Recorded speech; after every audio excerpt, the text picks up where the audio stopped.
Hello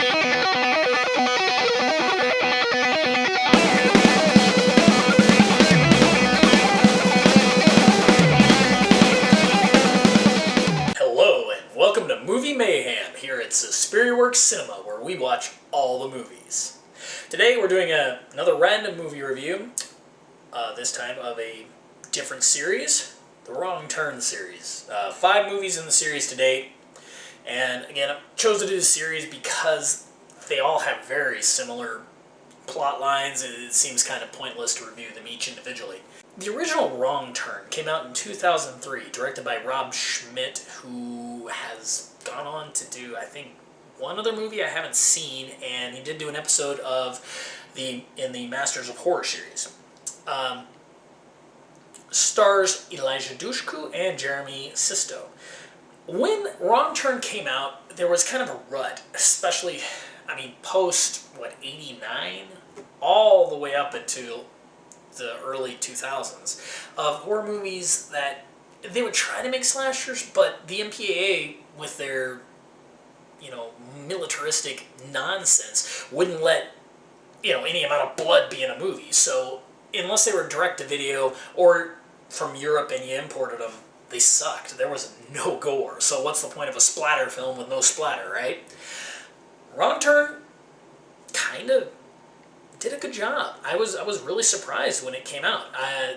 It's very much like The Hills Have Eyes. You bunch of hillbillies in West Virginia like to murder and eat people. That's the story. There's very little plot in any of these movies.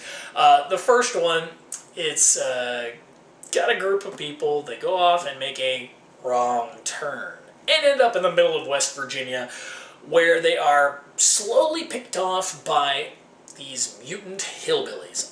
The special effects on the hillbillies in the first one are actually really nice. They kind of look kind of creepy. Very much Hills Have Eyes-esque. And it's shot well, it's dark, it's scary. At the end, a couple get away instead of just one. Kind of different for a slasher film. And it's fun. Not quite as many people die as I'd like to see in that type of movie, but it worked. And this came out in the cinemas. It was a regular release. So I never heard anything else about the series. Oddly enough, I didn't hear about another Wrong Turn until Part 4 had come out. And then I realized, there's been these direct-to-video sequels of all of them. And with a lot of direct-to-video movies, well, with a clarification, direct-to-video movies that were actually shot here and only released to video, not foreign films that come direct-to-video to us, because those can be great. As long as they're released in a theater somewhere, they usually have, a better quality level, whereas your direct-to-video stuff, like the sci-fi movies, tend to be kind of crap. So, Wrong Turn 2 came out in 2007, 4 years after the theatrical release of the original Wrong Turn. And it was directed by a guy, Joe Lynch. He did one of the segments in Chillerama. Kind of a fun little movie. Nothing great, but it was entertaining. But that's all he's done besides this one that I could find. And, it has Henry Rollins in it. That's kind of cool. I like Henry Rollins a lot. His character in the movie's great. It focuses on a group setting out to make a new reality show, like a Survivor, and they've got to set up all the cameras and film. Of course, they choose to go to somewhere in West Virginia. They're only shooting a pilot, so they have to shoot an episode. They kind of got everything set up. There's going to be little gimmicks here and there of tests they've got to do. So, yeah, it's an easy Survivor ripoff. And, of course, they encounter the hillbillies, who proceed to kill them off. Now, first plus, you've got some good TNA right at the beginning. Always important in a slasher movie. I'm not going to beat around the bush. In a slasher movie, I want to see TNA and blood. Lots of it. I don't need deep plot. I just want somebody killing them for whatever reason, and I want to be able to enjoy it. It should be sleaze. I want to feel a little bit dirty when I'm done with these kind of movies. And you get it right off the bat. It's pure sleaze. There's some nice gore, a little bit of CGI tinge, but they mix it in with some practical effects, so it's not too annoying. I would say that, the second film is probably, as good as the first. Minus the hillbilly makeup. The hillbilly makeup outside of the first movie is kind of crap. It looks stupid. It looks like you've done a bad prosthetic cleft lip, and that's about all you get out of it. So whatever. And keep in mind, these movies make no sense. There's some weird plot line, like they had toxic waste come in, so that's why they look that way. There's always one guy that looks perfectly normal, and one of the hillbillies, which his makeup seems to change. He's the same character, but his makeup changes. He's a master archer. They proceed to kill them all off, one by one, with two escaping again. Very much a mirror image of the first movie. So then, I guess I did well in the video market. Which brings us to 2 years later, we got a Wrong Turn 3. This time, it was directed by Declan O'Brien. Declan O'Brien also directs part 4 and 5. He writes 4 and 5. He did not write 3, and it's actually fairly evident. Declan O'Brien has done other amazing films like Sharktopus and a few other sci-fi movies. That's all he's done outside of the Wrong Turn series. But I gotta give him credit. He approaches the movies much like a Bruno Mattei. He knows they're crap, and he sets out to make the best crap that he can make. In part 3, it focuses on a group of criminals coming out of prison, and they got to make a long drive, which detours through West Virginia. Moral of the story is, never go to West Virginia. You're going to make a wrong turn.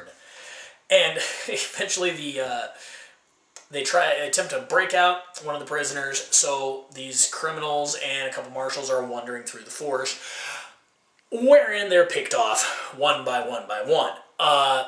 One of the neat... Again, the gore is good. CGI isn't too bad. It's kept to a fairly minimum, and it's either mixed well or not too noticeable. They find some money at some point, and of course, everybody fights over the money. There's some good interpersonal drama in this one. Actually, I was surprised, and one of the guys, turns into basically a hillbilly at the end. You never see him again, and there's really... 4 and 5 have continuity. 1, 2, and 3, there's really no continuity. They don't explain why the escapees never call the police, or the FBI, or the National Guard, or something. I mean, these guys have killed a lot of people, right? Whatever. So 3, I enjoyed 3. It's stupid, but it's really gory, it's violent, and it's just merciless. So, I like 3. Declan O'Brien returns for 4, which he wrote. And this is an origin story of where these hillbillies came from. Well, it's told in 2 parts. You got a flashback sequences, which show where the hillbillies came from, how they were in the mental hospital, and then you have modern day where some kid tourists come in and they stay the night in this hospital because it's, the snow comes in and they get lost and it's too cold to go outside. So you've got a easy setup, a bunch of kids in this hospital where the hillbillies live. Now, in this one, he stepped up the brutality of the gore. I mean, you see them flaying a live guy and just peeling off his flesh and eating it, or dipping it like fondue and chewing it. It's nasty. It's great. It's fairly merciless and relentless. And I gotta say, I prefer Declan O'Brien's writing. He wrote and directed 4 and 5.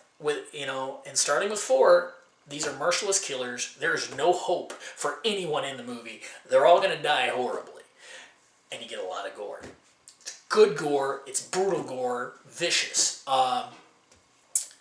So 4 came out in 2011, and then in 2012, we got Wrong Turn 5.